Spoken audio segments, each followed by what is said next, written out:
Welcome to the daily update, where I'll go over the action in the market for Friday, March 15th, and then we'll see how things look for Monday, March 18th. It was quadruple witching. Some people still call it triple witching. Just know that an awful lot of options expired. Well, the last day to trade was in Friday's session. They actually expire on Saturday, the next day. And that can produce some really wild swings. It can also produce a real increase in volume as everything gets shored up. We did see a real increase in volume. We also saw a down day. Now, typically what we've seen historically is in the month of March during options expiration week, we tend to be up more than down. Well, we were down this past week. We are seeing some weakness continue to develop into the market. Right now, it still looks like a pullback. We're still maintaining more of a positive stance, excuse me, but we want to keep an eye on that. We did break below the 20-period moving average with the QQQs or the NASDAQ 100. That held up as support when we saw a decline a week or so ago. It didn't hold this time. We're still above the 20-period moving average for the S&P 500. Is that going to provide some kind of support? It's a more broader measure because it's over 500 stocks, where the NASDAQ 100, hence 100 stocks. So we're still looking okay for right now, but we want to really keep an eye on things. And my approach to doing that is just day by day, looking at the charts. Sometimes it's boring. Sometimes there's not a lot to report on that is different, but we see little by little each day that story continue to unfold. A couple of notes just to get going. This is kind of off to the side right now. Periodically in some of the comments, someone will make a request, maybe for a certain kind of a chart or maybe to look at a specific kind of market. I don't want to go outside of the S&P 500. That's the foundation of everything that I do. It's everything that I teach about. It's all the strategies that I implement. So I don't really want to go off into other areas. Yes, I look at other areas, other indexes, even other markets, but that's to see how are they impacting the S&P 500. Now, if you have a request and it applies to the S&P 500, great. Maybe there's a chart or an indicator, or maybe some kind of a view. Maybe you want a shorter term chart, longer term chart, what have you. That's great. Feel free to do that. You can put that in the comments below the video. You can also send me an email. I include my email address at the end of every video. If you have a request for maybe another market that you want to be actively involved in that I don't really cover, number one, I'm not necessarily an expert in those other areas. And I've never really considered myself an expert. I'm just knowledgeable about these things. And now, since I've done it for so long, I'm experienced. But I'm learning new things all the time as well. If you're open to it, maybe we can set up a Zoom time or a Skype time, or if you use Messenger connected through Facebook or something like that. I have no problem with that. I'm not really versed as much on individual stocks or even other sectors. One of the reasons why I really like the S&P 500, and I explain this in the course that I have on the YouTube channel, and I posted a video, the greatest investment you'll ever find. I've settled on the S&P 500. And one of the reasons is it's so studied, it's so analyzed. There are so many charts, there are so many things that we can look at that feed into the S&P 500 that you just don't get in other markets. That gives us a lot better way to make conclusions by looking at all those different things as well. Also, I'm not really a fad person. If you look at a lot of IPOs, most of them are down, but yet people want to get into them right off the bat. Other than being a little bit involved, have not really been involved in the crypto markets. Anything that's kind of one of these get rich quick type things where people who really don't know what they're doing, they're getting involved, is becoming the cool thing to do. I tend to go the other way. I'm a real nonconformist in that, not just when it comes to stocks. I'm that way with music. I'm that way with movies. I'm even that way with books. If everybody likes it, I tend to stay away from it. And it's like I didn't discover the Eagles and how good they were until years after, because when they were so popular when I was growing up, it's like everybody likes them, so I'm not going to like them. That's kind of my natural rebellious nature in a way. But if you do have a request and it goes way beyond what I cover in these videos or outside of the market, I'll give you my input. I'm not a financial advisor. I'm an educator, but I can apply some of the things that you learn through these videos and we can just talk about it if you're open to that. There's really no time length. It's free. Don't, so just think about that. Another thing is I'm looking at possibly, and this has been coming for a couple of years now, at some point I'm going to make some changes. And I do have a membership program where you have my classes, you have the videos, you have a sample portfolio where we go through actual different strategies that can be implemented. Those are not public videos. Those will just be for people that are in this. And what I'm thinking of doing is reeling in these daily videos where I may not post them until the market closes the next day. Or right now, once I get these done, I just post them and anybody can watch them, and that's fine. Now, some of you, that might make you a little bit angry. It's like, whoa, wait a minute, I've been getting this information for free. Well, if you feel cheated somehow, if you have another alternative, let me know. I want to hear some feedback. Is there another plan that I have to come up with?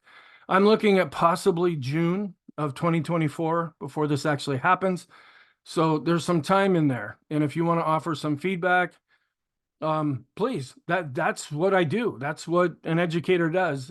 I have what I want to present to you, but then a lot of the things that I present to you originated from people that I'm presenting it to, and then I can incorporate that into what I'm doing. But just be aware, at some point, I'm going to be reeling in these videos. I'm not sure what I'm going to do with the weekly videos yet. I don't know how that's going to go, because for me, it's the daily videos that are the real foundation of everything that I do. Also, I am in the process of just testing out some new indicators. I want to test them myself first before I unleash them. These are different, they're unique, and I don't know if they really work or not. I want to back test them, then I want to forward test them, which means I have to run them for a period of time. And then if I say, okay, this is looking pretty cool here, then I may unveil these. And this may be something that is a separate video that may only involve people that are actually involved in the membership program that I'm hoping to launch here pretty soon. And I've got a website to build. I develop all my own curriculum. I have the videos to record, and it takes most of my energy just to do these videos each day. And I don't have a lot left over to work on the other things. So, but I'm always looking for some new indicators to give us some more insight than what we're already getting. Okay. Sorry about the sermon there, folks. Right at the open, we did have a gap lower open. We were below S1 at 51.24 before bouncing in an attempt to try to fill the gap. Now, we didn't really do it, but we did try to see a little bit of a bounce up. As the day went on, prices fell back below S1. We found support at right around the 51.05 level. So we're still above that 5100 level. We climbed back up to S1 before closing just a little bit below S1.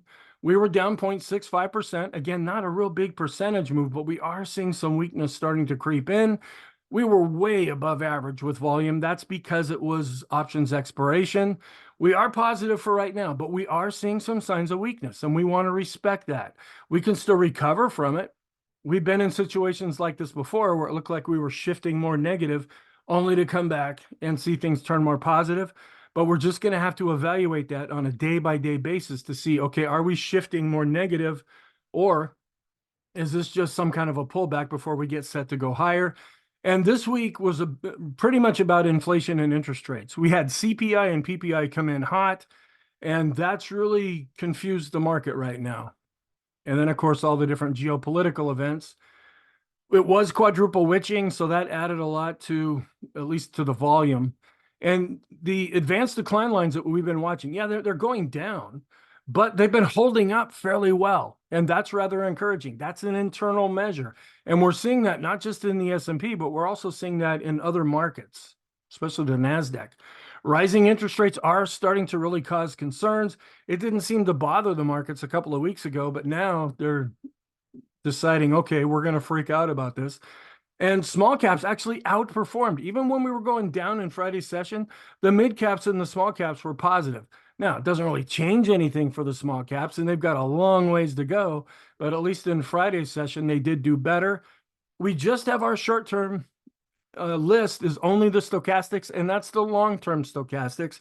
So we pretty much have cleared out any kind of an extreme positive readings in the short term, but we already have an oversold condition, our Stoch RSI. The 2 down days have now kicked that to extreme negative. In the intermediate term, a little bit longer list. We're still getting really high readings with our oscillators. The bullish percent index is now coming back down and it's still above 70. If it drops below 70, it will no longer be extreme, but that's more of a negative signal. The Sean trend meter is also declining, but our 10-period new high, new low steady, that's still camped out, but that's slower, and that's going to take a while for that to actually shift. In the long term, we're still looking extreme with our 150 and 200 period moving averages. We're still running with the same basic scenario that it looks like the Fed's done raising rates. The big variable is, okay, are they going to cut rates? And there's even some question coming in now, are they even going to cut rates at all? And if so, when? And the CPI and PPI this past week kind of threw a wrench into this whole Goldilocks scenario. The dollar was up and interest rates were up. We're at 4.31% for the 10-year yield. We're just keeping that going up right now, and that is putting some pressure on stocks. We still have our yield curves that remain inverted. I think this is correct now. We had been at 72 when we look at sentiment. We dropped down with the down day and we closed at 70. It's still positive, but now it's going down instead of going up. Our trend is still positive. The green line is still on top, but it's coming down. We're dropping below the moving average again. It's a little more noticeable now, but we're still above 20, suggesting that we are in a trending environment. With the couple of down days for Friday, our bias is negative, and now I'm switching our momentum over mixed to negative because we are just seeing a little bit more weakness starting to come in. The economic reports that came out, and I don't have charts for these. Import prices were up 0.3%. Last time they were up 0.8%. Import prices, when you take out oil, were up 0.2%. Last time they were up 0.7%. Export prices up 0.8%. Last time they were up 0.9%. When you take out agricultural things, they were up 0.8%. Last time it was up 1.1%. I also don't have a chart of this one. The New York Fed Empire Manufacturing, it came in at minus 20.9. That's much weaker than the minus 8 they had expected. Last time it came in at a minus 2.4. These I do have charts. Industrial production was up 0.1%. They expected it to be unchanged. Last time it was down 0.5%. And capacity utilization came in at 78.3. They expected it to come in at 78.4. Last time it was at 78.3. Consumer sentiment, the preliminary reading, we'll get the final one in 2 weeks. It came in at 76.5. They expected it to be up a little higher at 77.3. Last time it was at 76.9. Here are some charts. Here's production and capacity here, where production is the blue line, and it's pretty much flattening out and just right about at 0. And then when we look at capacity utilization, we are kind of flattening out here as well. When we look at this, just capacity utilization, it's just a little bit below that 80 level. We're just coming in, we're flat, but we're just slightly above 78%. Here's production on a month-over-month basis where we had seen a couple of negative months. Now we're dropping back over to positive. Here's looking at sentiment, where the blue line is the total. Then the yellow line are expectations. That's where people are looking out into the future. And then the purple line is how do people feel right now. And there's a chart that'll come up later on. I put it in the wrong spot. Here's some Isabel Net charts. This is looking at valuations, and I'll go over this again in the weekend videos. It says today's largest stock trades at elevated but not record valuations. The 10 largest stocks we're getting at about 25 times earnings. We're above that 20 level. When you take out those 10 stocks, we're at about 19. So we're getting kind of high even with the other stocks, but we're still above that 20 level. And then we have a thing called M2. We used to have a thing called M3. You want to know when gold really took off. It was about, what was that, 2004, 2005? We used to get a thing called M3, which was the broadest measure of the money supply. And they just said, we're not going to be giving you that anymore. And that's when gold climbed over $400. I don't know if it was for the first time, but ever since then is when we really started to see gold go up, because that produced a lot of uncertainty.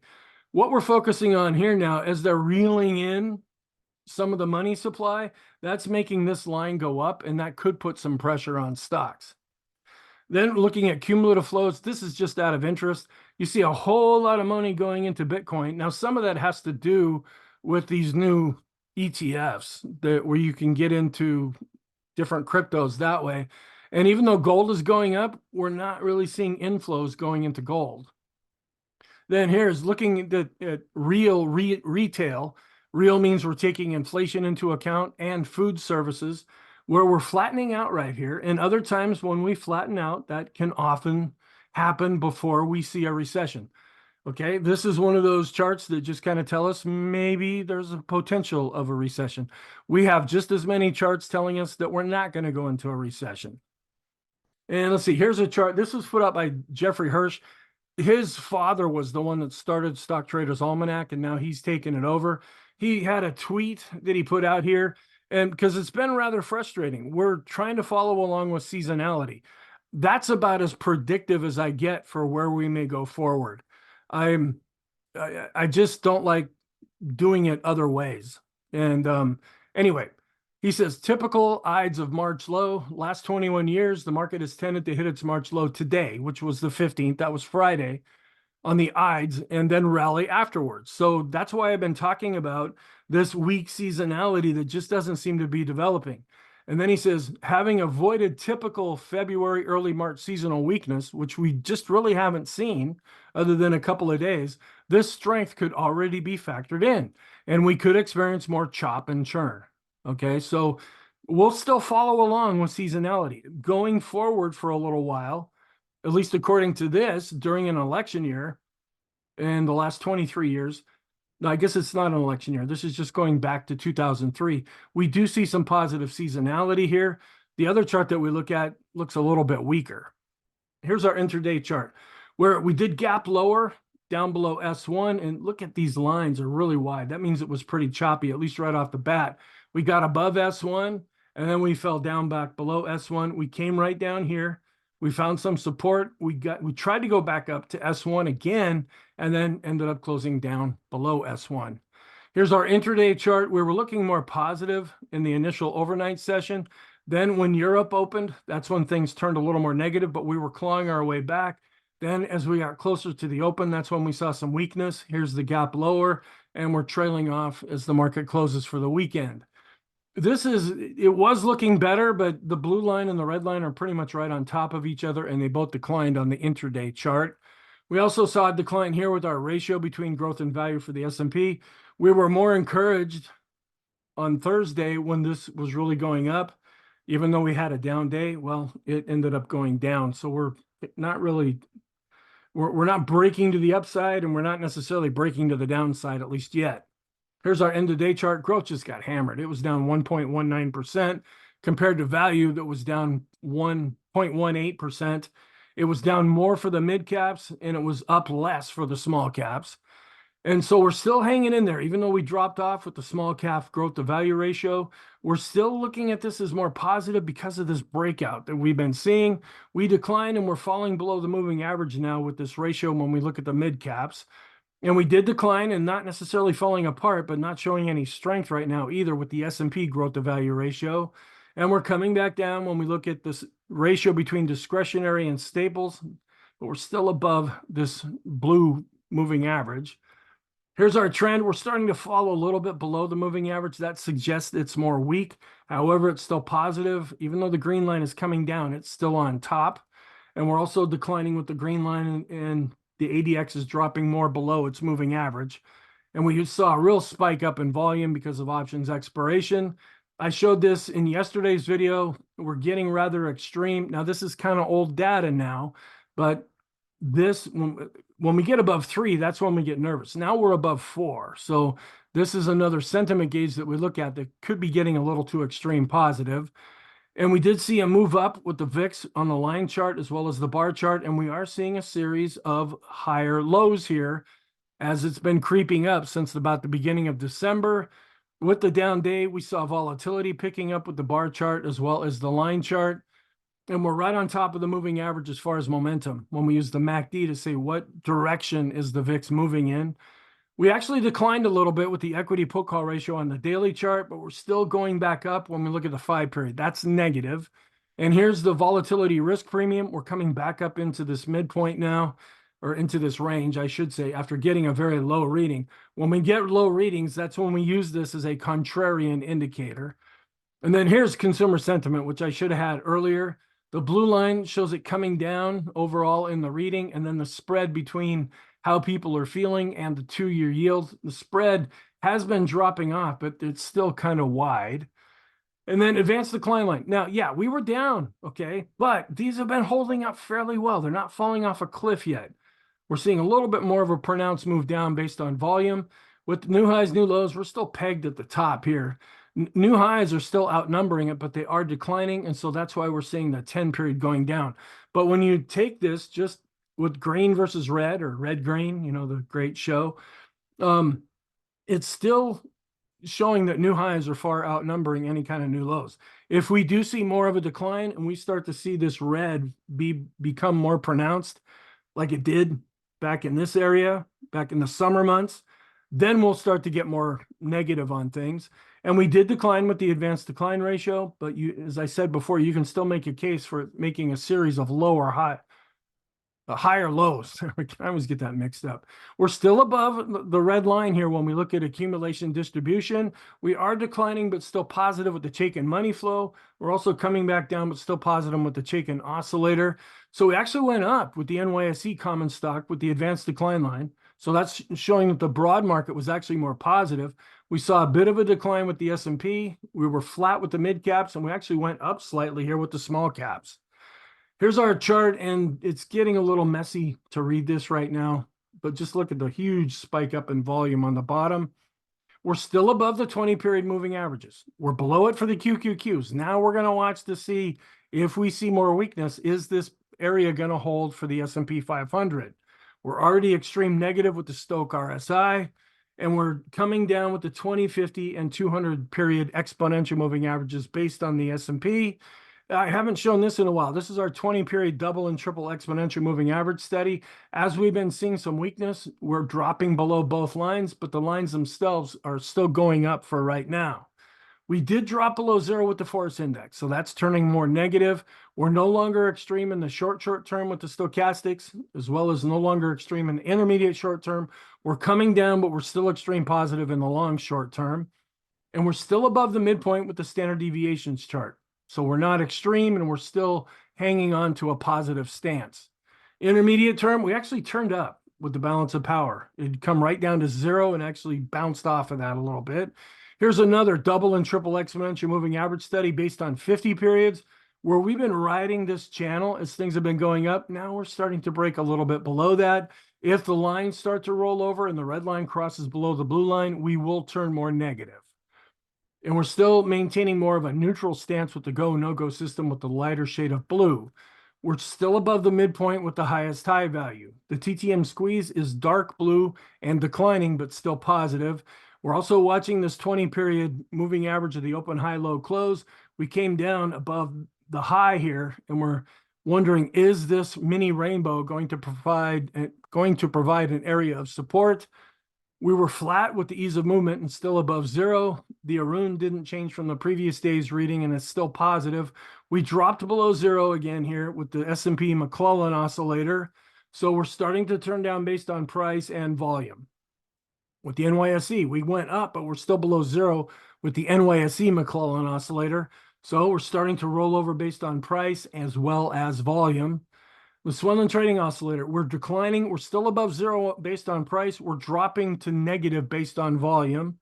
And here's our oscillators, just kind of floundering around, giving us extreme readings, dropping a little bit below its moving average. We haven't quite crossed below the moving average based on price or volume yet, but given another day or so, and that could happen. We were flat with the PMOs that are rising after they had been declining. We're going down with the buy signals, and we're rolling over after being extreme with the PMOs above zero. We switched over to negative now with the Elder's Impulse system for the S&P. We're still positive here, the parabolic SAR. That's one of the things that I'm waiting to see will happen. If we see some more downside movement here and the dot goes on top, then that would switch us more to intermediate term negative. And the slope is declining, but still giving us an extreme positive reading. We're also watching these longer term negative divergences. The MACD is dropping below its moving average, also a negative divergence. So also all of our oscillators are shifting more to a negative stance now. And we're still hanging out above the 20-period moving averages here. That's kind of the next line to watch. We're declining, but still above 70 with the bullish percent index. So this, where it had gone up in Thursday's session, well, it came back down in Friday's session. We did see a little bit of a decline with the NYSE bullish percent index, but we're still above 50 here. This is more negative. This is the NASDAQ 100, and we dropped down below 0. So the bullish percent index not only has dropped below 70, it's now turning even more negative by dropping below 0. The money flow is just barely starting to go negative here. And we turned down a little bit with the ultimate oscillator, but we're still above 50. The vortex, the green line's still on top, but now it's starting to cross down below 0. And we've been seeing some gradual weakness here with this indicator. We're still positive with our RSI 14 and 9, even though we're declining. Most of the recent prices have been above 50. If we drop down below this 50 level, that's going to turn things more negative. And we saw a real big decline here with unbalanced volume. We've come right down to the moving average. And we're declining with our 20-period moving averages of those stocks inside the S&P after giving us a pretty high reading. Also a longer-term negative divergence. And we saw some weakness. We saw a little bit of strength after Thursday. Well, this turned down after Friday. We're looking at the 50-period moving average steady and a longer-term negative divergence. This is the one that I'm paying attention to most because that's the more intermediate-term trend. But longer term with the 100-period moving average, we're coming down, but we're still giving a really high reading. And the 200-period also is declining after giving us a pretty high reading. Copy curve is now starting to look a little more negative. The Sean trend meter is declining and is just barely extreme positive. This is just to show you what's already been happening. The transports are continuing to underperform the S&P. And I wanted to put this up here. Here's the updated version of the Fibonacci retracement levels going back to the all-time high. We're quite a ways above this, but if we really start to see some more significant of a pullback, we're probably going to have to bring out these charts and keep an eye on these levels. We're turning more negative with the Heiken Ashi. We're pointing down, but still positive with the Kegi. The Renko is not really noticing much of anything, and the 3-line break is still positive. And I wanted to bring this up because this is actually very positive with all the X's.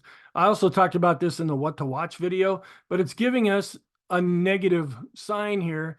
It's a long top up, meaning that this line has just gone way up pretty far, pretty fast. And that's a concern that the point and figure chart is picking up. Longer term, which really this is a shorter term chart here, we've broken below this one trend line that we had been using as a sign of support. Then I drew this other trend line. Well, we closed down below that in Friday's session. So there's really not any other trend lines I can draw here going back to the low. So now we're going to start looking at the moving averages.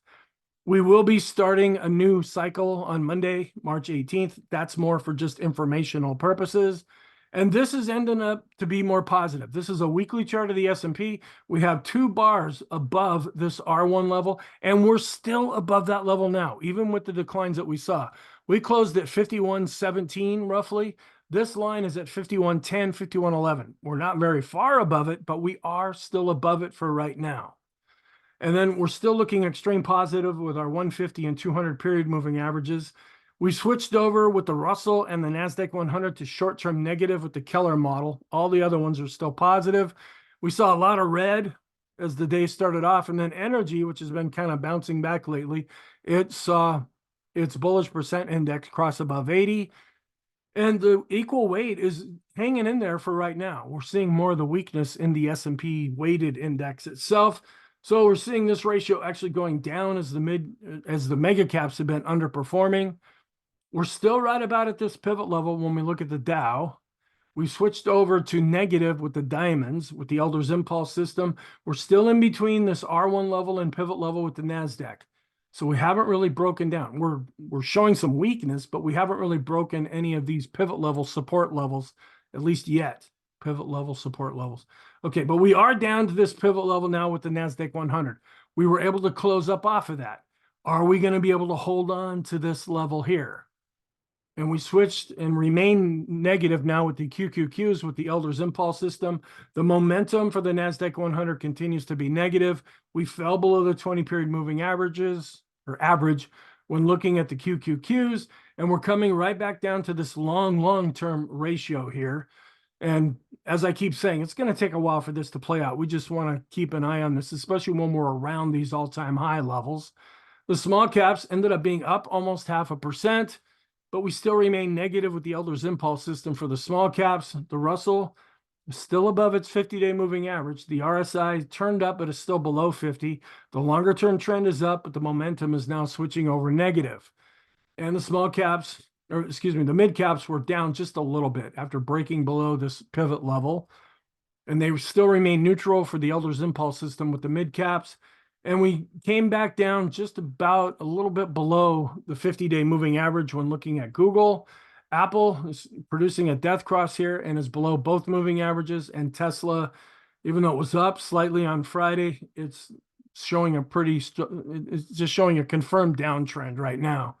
The FANG index has pretty much been chopping sideways and is still in a longer-term uptrend. The financial sector was down slightly and is still in an uptrend. We saw a little bit of a bounce, 4%. I guess that's a lot when you look at New York Community Bank. And again, we're waiting to see if any other banks are going to come out and say they're having a problem. We did bounce up a little bit with the dollar, but we're not seeing a golden cross yet. Here's a newer chart. This is looking at the world index, not including U.S. companies, where the shorter term, we're seeing a little bit of a drop off in the relationship or the correlation between the two, where we're seeing the 50-period correlation. That's the longer term relationship. That has been starting to get stronger between the two charts. We were almost unchanged to slightly higher with the 10-year yield. We were down just a little bit based on price. And then looking at growth of value, it's showing some weakness here with the Qs to S&P, discretionary to S&P. We're turning back down below the moving average with large cap growth versus large cap value. So we're seeing some weakness with the large caps, mid caps, and we're kind of on the moving average with the small caps. We're still positive here, but we're starting to drop with this 5-period moving average of the highs minus the lows across the broad market. We're still extreme positive. Now, this is 10 days. So if we see more follow through weakness, this could start to drop, but it has not started to drop yet. So what's our outlook for Monday? We're still positive, and weakness does look like it's developing right now. A good solid update, an increase in volume, taking out some of those overhead resistance levels, bouncing off of support, we could switch that back to looking more positive. Or we could see more follow through selling, which could lead to more weakness that right now seems to be developing. But we're still above that overhead resistance, and we could be seeing this time of weak seasonality. We're going to get the NAHB Housing Market Index, and that's it. And then we want to keep an eye on all the crazy things happening in the world. Here's the economic calendar. It's kind of a lighter week, except right in the middle, we're going to have a biggie. This is going to be the FOMC announcement. That'll be Wednesday at 2 p.m. Eastern time. And then here's another look at the upcoming economic calendar. Seasonality, we are neutral to positive with the Dow, and we're flat out positive with the S&P and NASDAQ when it comes to March 18th. We're now going to be going into the week after options expiration. Well, we just finished options expiration where we tend to be up more than down. This upcoming week, we tend to be down more than up. We'll be on the 12th trading day of the month where we do see a little bit of positive seasonality when we look at the green dashed line. And then we're just kind of figuring out where we're at, kind of in this whole mess right now of seasonality. The same thing with this other seasonal chart. Monday tends to be the most positive day of the week, at least when we compare it to 2023. And now we're going to be coming into this next period where, see, he's got from the 18th into the 19th. We're ending this positive time and we're going into the more of the negative time, according to Tom Bowley. The warning signs, the S&P has been increasing in volume on down days. Now, I don't know if you can really count that in Friday's session. We were down and we saw a massive increase. I'm mainly talking about what happened on Thursday. We saw above average volume on a down day. The equity put call ratio is going back up. I've switched it back over to this slide. The copy curve is turning more negative. The bullish percent index is now dropped below 0. That's turning more negative. We still have our list of negative divergences that we've been watching, and we're wondering if some kind of seasonality on a week or historical seasonality that looks weaker is going to develop. The parabolic is still positive for right now. We'll be watching that if we see more of the declines. The vortex is positive, but it's really dropping off and coming close to dropping below 0. Small and mid cap growth is still positive, though. Large cap growth is holding up for right now, and the financial sector is positive. So our conclusion, we're positive for right now. We just see this as a pullback for the time being. We need to reevaluate it on a day-by-day basis to see if we're switching over to being more negative. We're still above that overhead resistance, and we could be seeing some type of historical weakness seasonally. Then in the short term, that's really what we're focusing on right now. We still have a few overbought indications in the intermediate term. We still have our longer term moving averages that are extreme positive, but we're still positive across all the different time horizons. Thank you. I really hope you found this helpful. Please have a very nice weekend, and I will talk to you over the weekend when I post the weekend videos.